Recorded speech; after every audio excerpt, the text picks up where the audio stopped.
So yes, today's lesson is called What Happens When We Die. So we're going to take a look at what happens when we die. But first, we must understand what the soul is, what the spirit is, in order to have understanding on what happens when we die.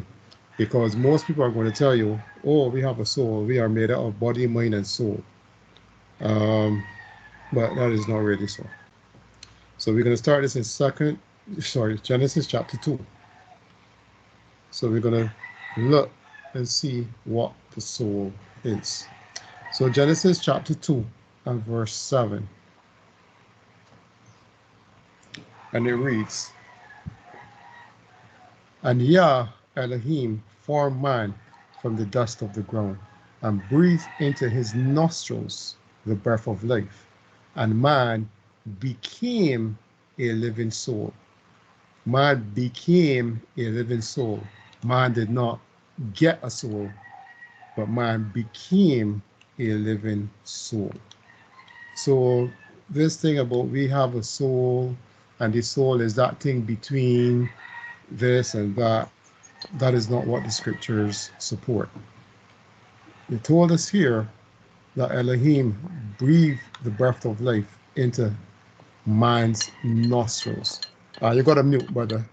Can hear your Oh, my apologies. My apologies. yeah.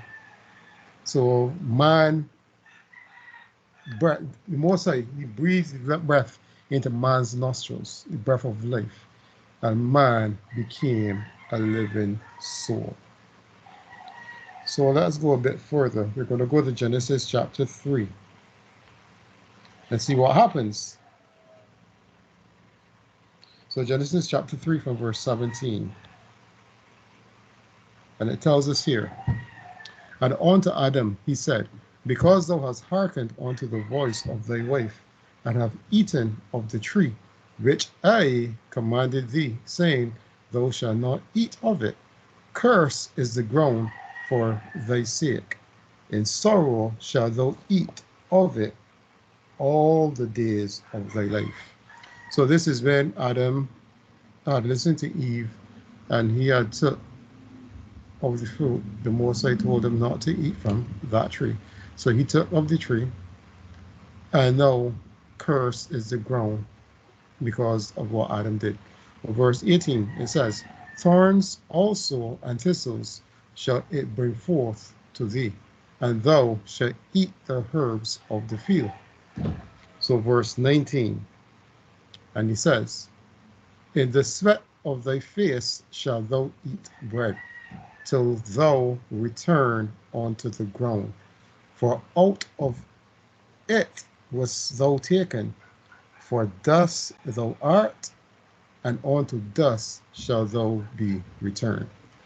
So right here in the beginning, the Most High is telling us, we were taken from the ground, so we shall return to the ground. He says, out of it thou was taken. So we were taken. Adam was formed from the dust of the ground. And he says, For dust thou art, and unto dust shalt thou return. So the Most High told you from Genesis chapter 3 what is going to happen to you when you die. You're going to go back to dust. And if we be honest with ourselves, we see this in the natural today. If you die, your flesh rot and it goes back to the ground. It goes back to dust. So after every funeral, we lay our loved ones in the ground, and guess what happened? 5 years later, they dig up, they are dust. Even the coffin is rotten. So the Most High told us exactly what would happen to us when we die. So that is the soul. So remember, man became a living soul. So we're going to go into Job chapter 27.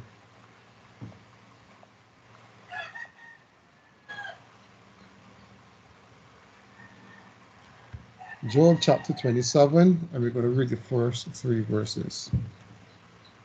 And it says, Moreover, Job continued his parable and said, verse 2, As Elohim liveth, who have taken away my judgment, and the Almighty, who have vexed my soul. Verse 3, all the while my breath is in me, and the spirit of Elohim is in my nostrils. Again, your mic is on muted, brother. So Job is saying here, verse 2, as Elohim liveth, who have taken away my judgments, and the Almighty, who have vexed my soul. So we see we are the soul from Genesis chapter 2. Man became a living soul. But verse 3 says something very interesting. All the while my breath is in me, and the spirit of Elohim is in my nostrils. So brothers, what is in your nostrils?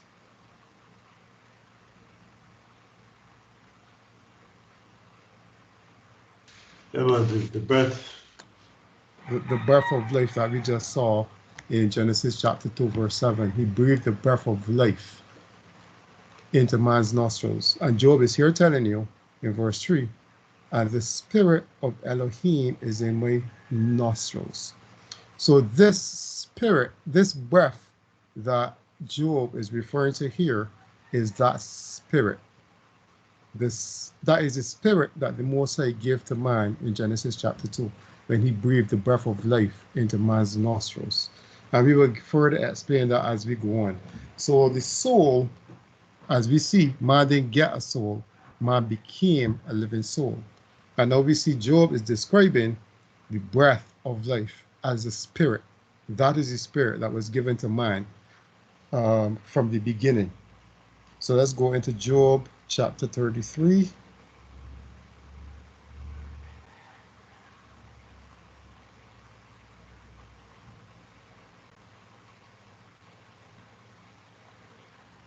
Should be here now.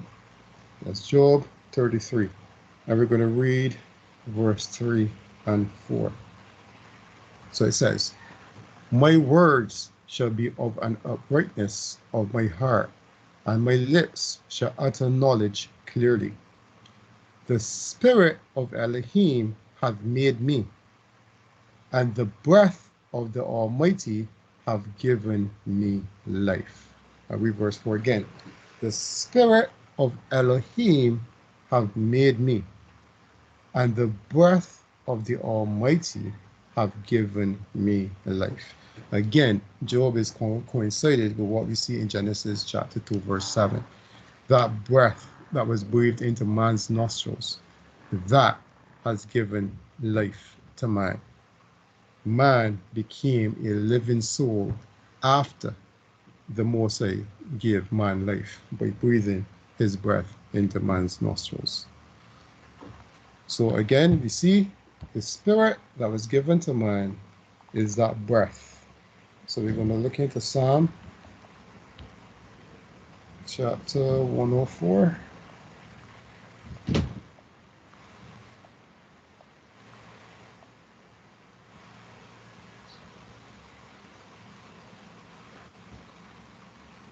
So Psalm 104, verse 28 and 29. Psalm 104, 28 and 29. And it reads, that thou giveth them their gather, thou openeth thine hand, they are filled with good. Thou hidest thy face, they are troubled. Thou taketh away their breath, they die, and return to dust. So here we have it again. When the Most High takes away his breath, or he removes that spirit, you die and you return to dust. This is what happens to you when you die. So let's look at Psalm 146.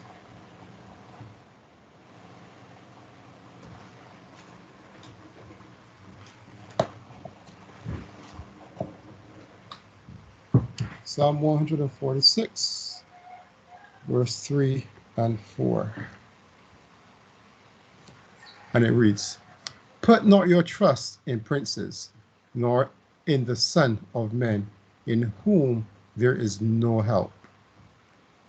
His breath goes forth, he returneth to his earth.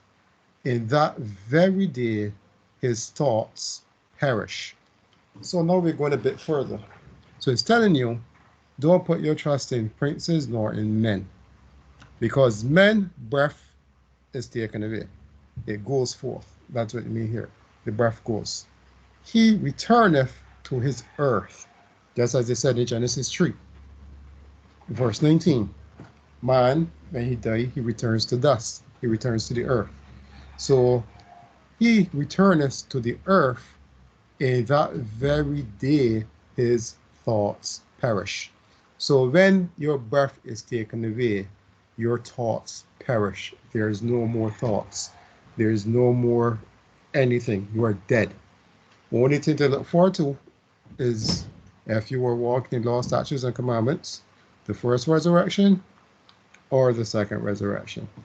That is the only thing from there. And then, depends on which resurrection, you will face judgment. So your thoughts perish that very day. So let's go into the book of James, chapter 2.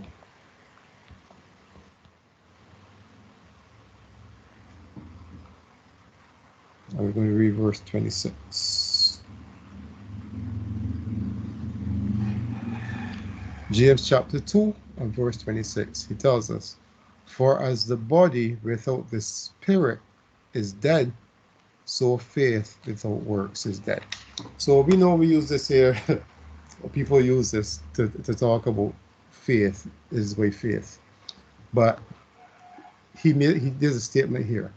For as the body without the spirit is dead, the body without the breath is dead. Because we have never seen a dead man breathing, and we have never seen a living man not breathe. So the body without the spirit or without the breath is dead, is what James is saying. So also faith without works is dead. So let me just put that side note. So all who say you just have to believe and you are saved, no. Faith or just have faith in Yeshua, no. Faith without works is dead. So let me go to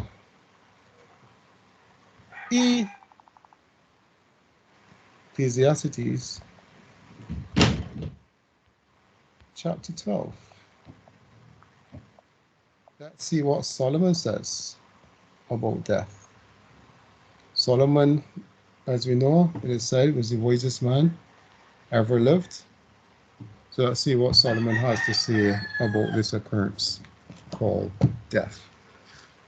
So from verse 1, Ecclesiastes chapter 12, and it reads, "Remember now thy Creator in the days of thy youth, while the evil days come not, nor the years draw nigh, when thou shalt say, I have no pleasure in them. While the sun, or the light, or the moon, or the stars be not darkened, nor the clouds return after the rain." Verse 3, "In the day when the keepers of the house shall tremble, and the strong man shall bow themselves, and the grinder cease because they are few, and those that look out of the window be darkened." Verse 4, "And the doors shall be shut in the streets, when the sound of the grinding is low, and he shall rise up at the voice of the bird, and all the daughters of music shall be brought low." Verse 5, "Also when they shall be afraid of that which is high, and fears shall be in the way, and the almond tree shall flourish, and the grasshopper shall be a burden, and desire shall fail, because man goeth to his long home, and the mourners go about the street. I'll read that part again. Because man goeth to his long home, and the mourners go about the street. Verse 6. Or ever the silver cord be loosed, or the golden bowls be broken, or the pitcher be broken at the fountain, or the wheel broken at the cistern. Verse 7. Then shall the dust return to the earth as it was, and the spirit shall return unto Elohim who gave it. So verse 7, then the dust shall return to the earth as it was, just as we see in Genesis chapter 2, what the Moses said. When you die, you shall return to the earth. You shall return to dust. And then he says, and the spirit shall return unto Elohim who gives it. Where did Elohim give that spirit? Right there in Genesis chapter 2. He breathed the breath of life into man's nostrils. This is where he gave man the spirit. And that spirit, which is the breath, is going to return to Elohim who gives it. So this is why it's important to understand the difference between the soul and the spirit. Because if you don't have those the understanding of what your soul is and what your spirit is, then you will not understand what is being said. So your body goes back to the dust. And that spirit which Elohim gave man, Genesis 2 and 7, he breathed the breath of life into man, and man became a living soul. That spirit, your breath, goes back to the one who gave it. It goes back to Elohim. So let's follow on Solomon even more. We go back to Ecclesiastes chapter 9. And we're going to read from 1 to 10 this thing. Because Solomon did have a lot to say about what happens when we die. So far, we have not seen anyone going to paradise. We have not seen no one going to heaven and smiling and looking down on nobody or any of the or any wicked person going and being punished in hell. So let's see what Solomon says in Ecclesiastes chapter 9. Reading from verse 1. Before you go on, Elias, if I may just interject a little bit. Yes, go ahead. So the same word for spirit is the same word for breath, the same word for wind, which in the Hebrew is the ruach. Right? So that is why people are confused by it, right? Breath, the same word is spirit, the same word for wind. I just wanted to point that out before you went on. Yes, thank you, brother. Thank you very much. So Ecclesiastes chapter 9, reading from verse 1. And it says, for all this I consider in my heart, even to declare all this, that the righteous and the wise and their works are in the hand of Elohim. No man knoweth either love or hatred by all that is before them. Verse 2. All things come alike to all. There is one event to the righteous and to the wicked, to the good and to the clean and to the unclean, to him that sacrificeth and to him that sacrificeth not, as is the good, as is the sinner, and he that sweareth, as he that feareth an oath. Verse 3. This is an evil among all things that are done under the sun, that there is one event unto all, yea, also the heart of the sons of men is full of evil, and madness is in their heart while they live, and after that they go to the dead. Verse 4. For to him that is joined to all the living there is hope. For a living dog is better than a dead lion. Verse 5. For the living know that they shall die, but the dead know not anything. I'll read it again.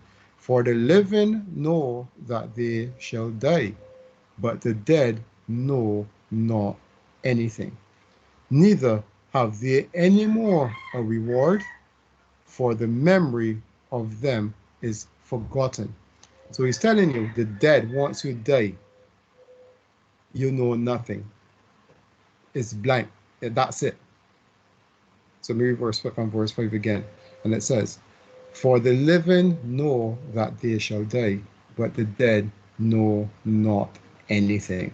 Neither have there any more a reward, for the memory of them is forgotten. Verse 6. Also their love and their hatred and their envy is now perished. Neither have they any more a portion forever in anything that is done under the sun. So Solomon is quite clear here. When you die, you perish. Your love, your hatred, your envy, everything is gone. It perish. It is no more. And he says, neither have they any more a portion forever in anything that is done under the sun. So as long as you are dead and there's a sun in the sky, there is nothing up here for you. There's nothing for you. You're gone, you're dead, you perished. So Solomon is very clear here. Verse 7. Go thy way, eat thy bread with joy, and drink thy wine with a merry heart, for Elohim now accepteth thy works. Verse 8. Let the garments be also white, and let thy head lack no ointment. So we know what white garments mean. Let your garments always, let your garments be always white. In other words, make sure you are walking in the correct way of the Most High when you die. Make sure your garment is always white. Verse 9. Live joyfully with the wife whom thou lovest all the days of thy life, of thy vanity. Read that again. Live joyfully with the wife with the wife whom thou lovest all the days of the life of thy vanity, which he have given thee under the sun, all the days of thy vanity. For that is thy portion in this life, and in thy labor which thou takest under the sun. So remember, he's telling you all of this. You take your wife, and all this is done under the sun. Because remember, when you die, there's nothing more under the sun for you. Verse 10. Whatsoever thy hand findeth to do, do it with thy might. For there is no work, nor device, nor knowledge, nor wisdom in the grave whither thou goest. So when you die and you go to your grave, there is nothing. There's no work, there's no device, there's no knowledge, there's no wisdom. You are dead. You are there, as the scriptures call it, sleep, as the Bible calls it, sleep. You are sleeping until Yeshua comes and wake you up. And at that time, this is what it says, there's no more portion under the sun. Because when Yeshua comes, the skies are rolled back, the sun is turned to darkness, the moon to blood, when the dead shall arise. So when it says there's no more portion under the sun, it is very correct. Because when Yeshua wakes you up from your sleep, you're not under the sun. The sun is darkened. So let's go now to the book of Job. Go back to the book of Job. This is Job chapter 14.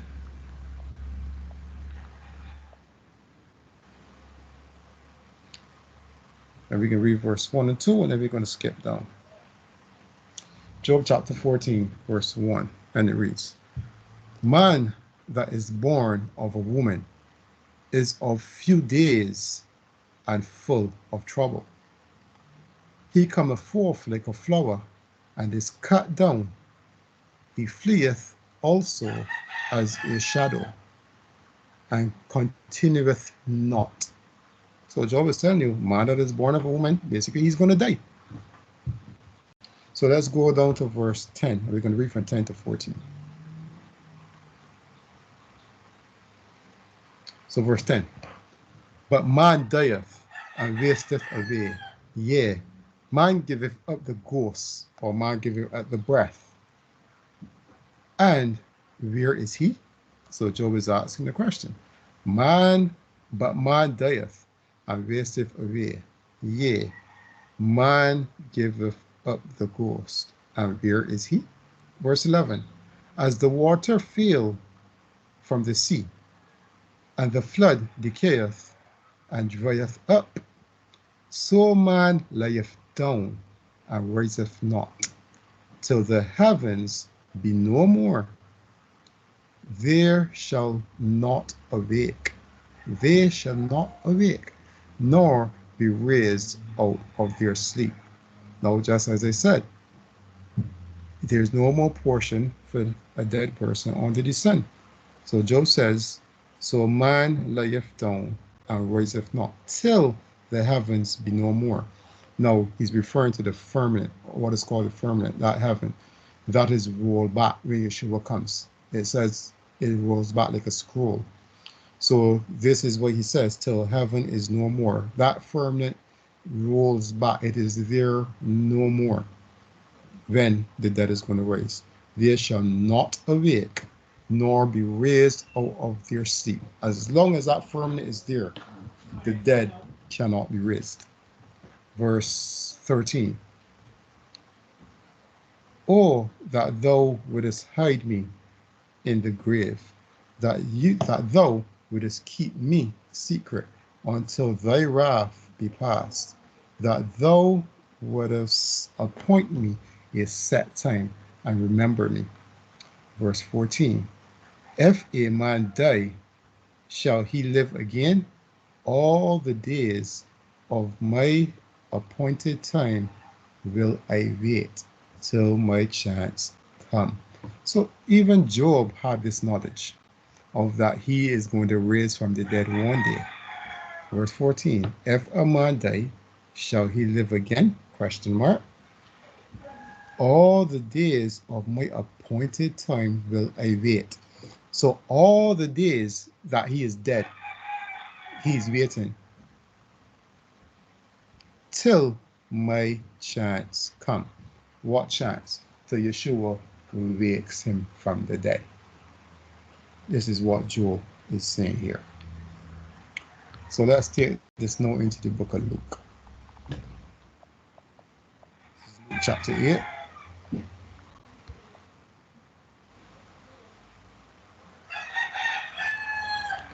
So we're going to give an example here. This is Luke chapter 8 from verse 41.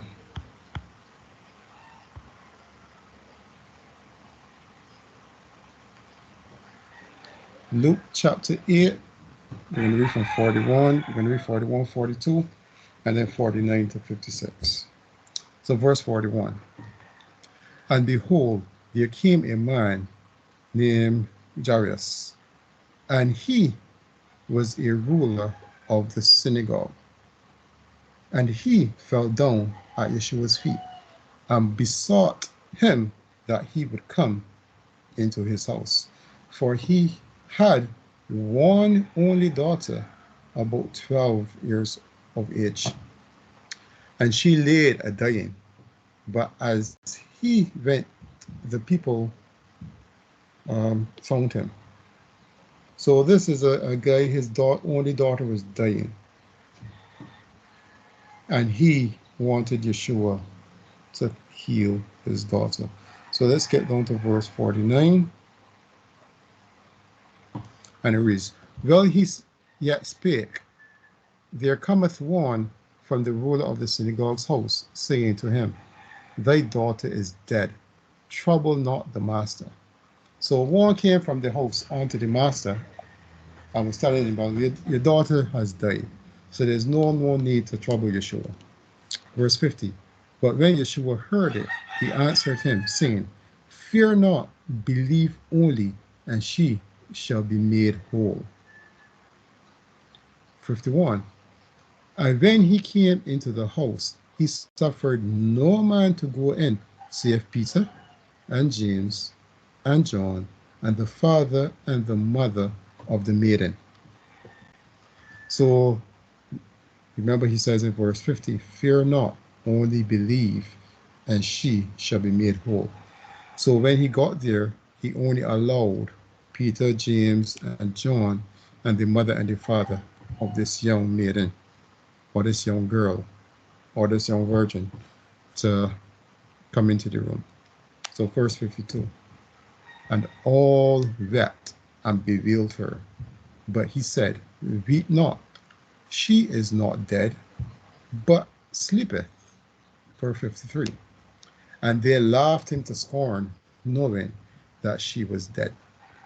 And he put them all out, and took her by the hand, and called, saying, Maid, arise. And her spirit came again, and she rose straightway, and he commanded to give her meat. So her spirit came again because she died. Her breath has her spirit left her. That breath have left. But Yeshua said, Maid, arise. He called to her. He said, Maid, arise. And her spirit came again. Her breath returned. She started to breathe again. And she arose straightway. So she arose at the same time. And he commanded to give her meat. And her parents was astonished. But he charged them that they should tell no man what was done. So we see here an example. This is a young girl who basically died, and Yeshua went, and Yeshua said, Maid, arise, and her breath returned. Then she lived. So this is a clear example here. So that is Luke chapter 8. So now we're going to go into Luke chapter 23.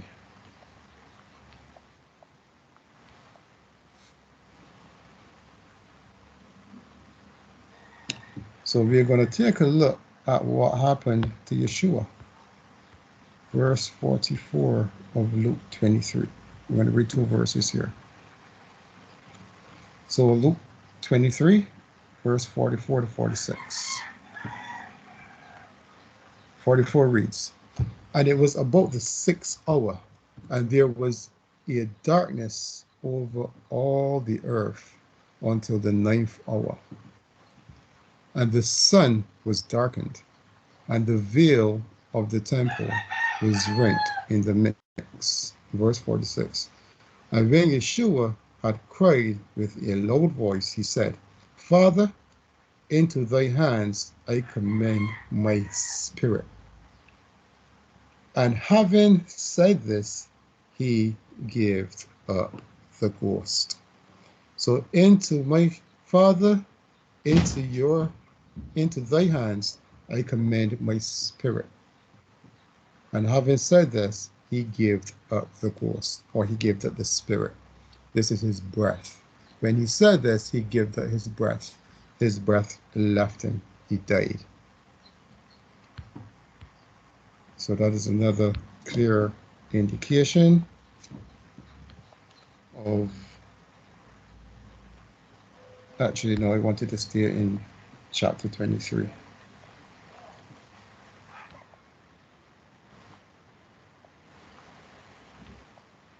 Just there, right? So let's go back up to verse 39. Because there is something said about when we die and the thief that was on the cross, or the thief that was there with Yeshua. So from verse 39 to 43, because this is an error that was made by the translators that caused a whole new doctrine to arise about going to heaven or going to paradise. When Yeshua died, the thief met him in heaven. So verse 39, and it reads, and one of the malefactors which were hanged railed on him, saying, if thou be Christ, or if thou be the Messiah, save thyself and us. But the other answered, rebuking him, saying, does not thou fear Elohim, seeing thou art in the same condemnation? Verse 41. And we indeed justly, for we receive the due reward of our deeds, but this man have done nothing amiss. So this thief is rebuking the other thief and saying, we deserve to be here, but this man, he did nothing to be here. So verse 42. So this is the thief still speaking, and he said unto Yeshua, Yahweh, let's say Lord, Lord, remember me when thou comest into thy kingdom. So this thief had knowledge. He said to Yeshua, remember me when thou comest into thy kingdom.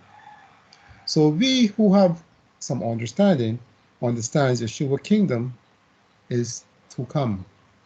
That is the 1,000-year reign when Yeshua returns. This is the kingdom that this thief is speaking about. Remember me when thou comest into thy kingdom, or into your kingdom. So this thief, he knew what was going on. But 43, this is Yeshua's answer. And Yeshua said unto him, verily I say unto thee, today shalt thou be with me in paradise. So this 43 is where the problem occurs. Because Yeshua said to him, verily I say unto thee, or I say unto you, today shalt thou be with me in paradise. So there's this whole world doctrine now saying that the thief, that same very day when Yeshua died, and this thief died, that thief has gone to heaven, and Yeshua went to heaven. But the problem with that doctrine is Yeshua did not go to heaven. Yeshua went into the heart of the earth. Yeshua was dead.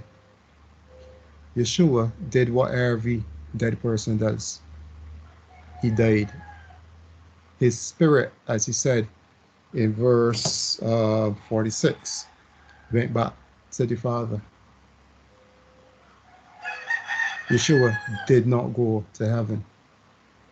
Yeshua rose on the third day. The thief remained dead. This is why the thief said, remember me when thou comest into the kingdom, your kingdom. Because when he is coming into his kingdom, he is going to raise the dead for the first resurrection. Now, just to show where the mistake was made, a simple comma is where this mistake is. When it says, verily I say unto thee, you see that comma right there? That should be behind today.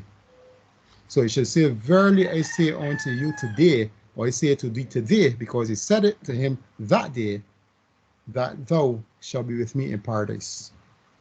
This is how they should actually say. So a simple thing as a comma being placed before today has started a whole wild doctrine that the thief, when he died, went to heaven with Yeshua. So that comma should come after today. Verily I say unto thee today. This is when he said it. I said it to him today. So verily I say unto you today, comma, thou shalt be with me in paradise. So that is where one of these sad events of bad translation has started a whole other doctrine. And as you know, the Romans didn't hesitate to run with it. So we're going to go into Luke chapter 16, seeing that we are talking about paradise, and Yeshua did mention paradise. So let's go to this parable. So this is Luke chapter 16, by the right one, yes. Luke chapter 16, and we're going to start at verse 19. So Luke 16 and 19. There was a certain rich man which was clothed in purple and fine linen, and fared sumptuously every day. And there was a certain beggar named Lazarus, which was laid at his gate, full of sores, and desiring to be fed with the crumbs which fell from the rich man's table. Moreover, the dogs came and licked his sores. And it came to pass that the beggar died, and was carried by the angel into Abraham's bosom. And the rich man also died and was buried. Now, funny thing, it says, this beggar died and was carried by the angel into Abraham's bosom, and the rich man died and was buried. So remember, this is a parable. So clearly, if you're going to take this verbatim, then we should say where the rich man died and the entire body, the entire poor man, the beggar, he died and he was not even buried. He was carried straight to Abraham's bosom, because that's what we read here. But no, he has to be buried as well. So read that again, 22. And it came to pass that the beggar died and was carried by the angel unto Abraham's bosom. And the rich man also died and was buried. Verse 23. And in hell he lifted up his eyes, being in torment, and seeth Abraham afar off, and Lazarus in his bosom. Verse 24. And he cried and said, Father Abraham, have mercy on me, and send Lazarus, that he may dip his fingers, that he may dip the tip of his finger in water and cool my tongue, for I am tormented in this flame. Verse 25. But Abraham said, Son, remember that thou in thy lifetime receiveth thy good things, and likewise Lazarus evil things. But now he is comforted, and thou art tormented. Verse 26. And besides all this, between us and you, there is a great gulf fixed, so that they which would pass from hence to you cannot, neither can they pass to us that would come from thence. Verse 27. Then he said, I pray thee, therefore, Father, that thou wouldest send him to my father's house, for I have 5 brethren, that he may testify unto them, lest they also come into this place of torment. Abraham said unto him, They have Moses and the prophets, let them hear with them. So Abraham said, They have Moses and the prophets. He wants to hear for a bit. Let them hear them. Because Christianity today tells us all we need to do is believe in the Lord Jesus Christ and we shall be saved. It is not by works, it is not by power, and it's not by this, and it's not by that. All we need to do is believe in this rich man is in the lake of fire. And it's told to him, they have Moses and the prophets. What does Moses and the prophets teach, brothers? Law. Precisely. Moses and the prophets teach the law. you have to keep the law. So why is it being said to this rich man that they have Moses and the prophets and not Matthew, Mark, Luke, John, Paul? Why isn't Paul named here? They have Moses and the prophets. Let them hear them. Verse 30, and he said, Nay, Father Abraham, but if one went unto them from the dead, they would repent. And he said unto him, If they hear not Moses and the prophets, neither will they be persuaded, though one rose from the dead. And again, if they don't hear Moses and the prophets, nobody can persuade them, is what it's saying. But let me get to the meat of the matter here. So it is said, the rich man died, the beggar died, and the rich man was being tormented by fire, and Lazarus was in Abraham's bosom. And Abraham had this conversation with the rich man. You see that, brothers? Yes, sir. So we have one problem here. We just read in the book of Ecclesiastes, when a man die, his thoughts perish. When a man die, he knows nothing. Abraham seems to know a whole lot. He knows about Moses. He knows about the prophets. Abraham knows a whole lot. So how is this possible? Because the Messiah is it's really what you call an allegory, where the Messiah is telling a story.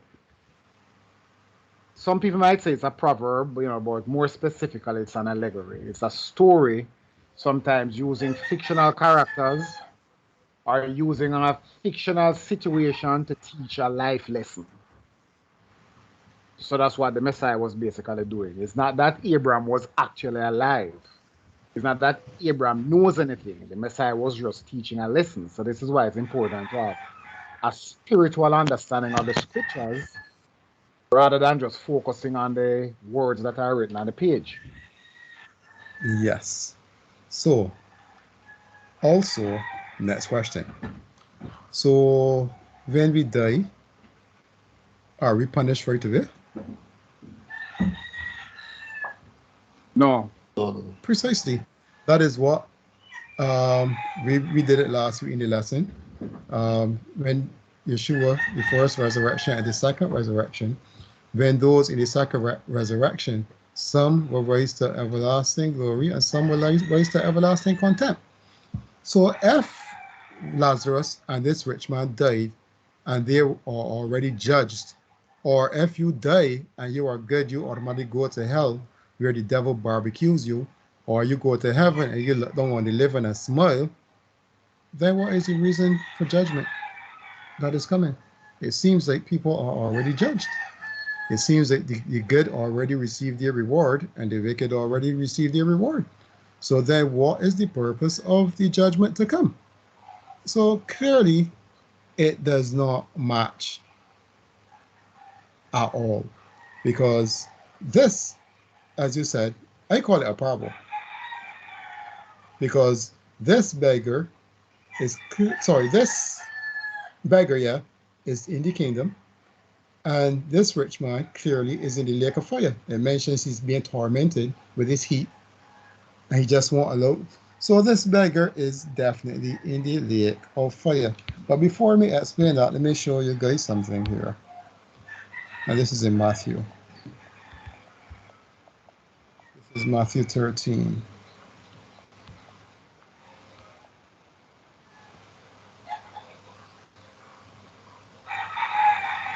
Matthew 13 from verse 10.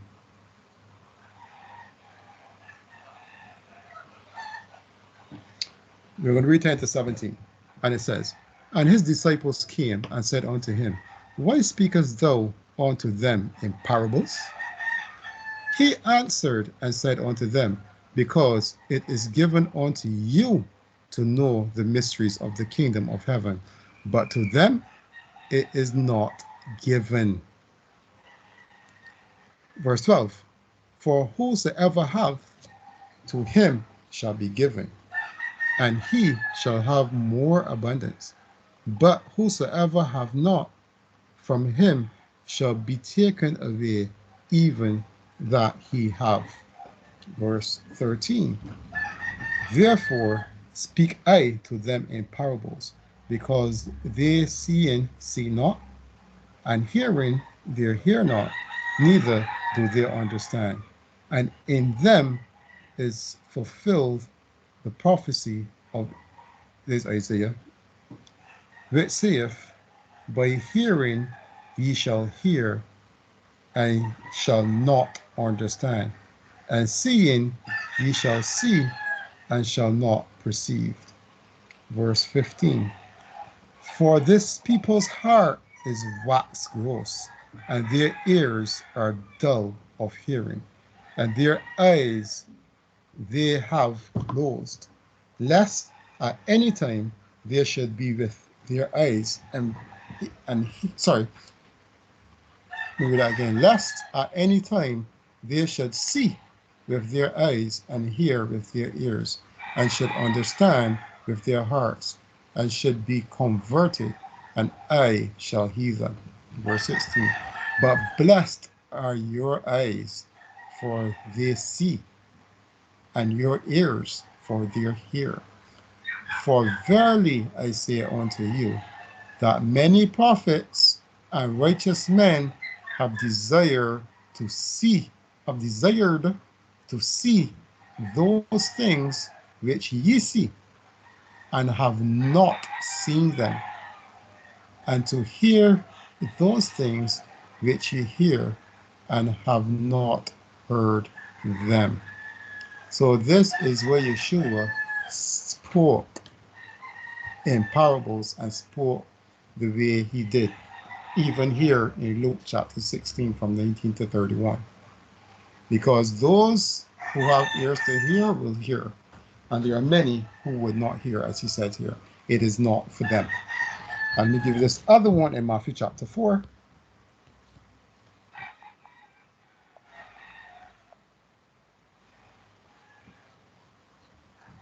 And verse 34.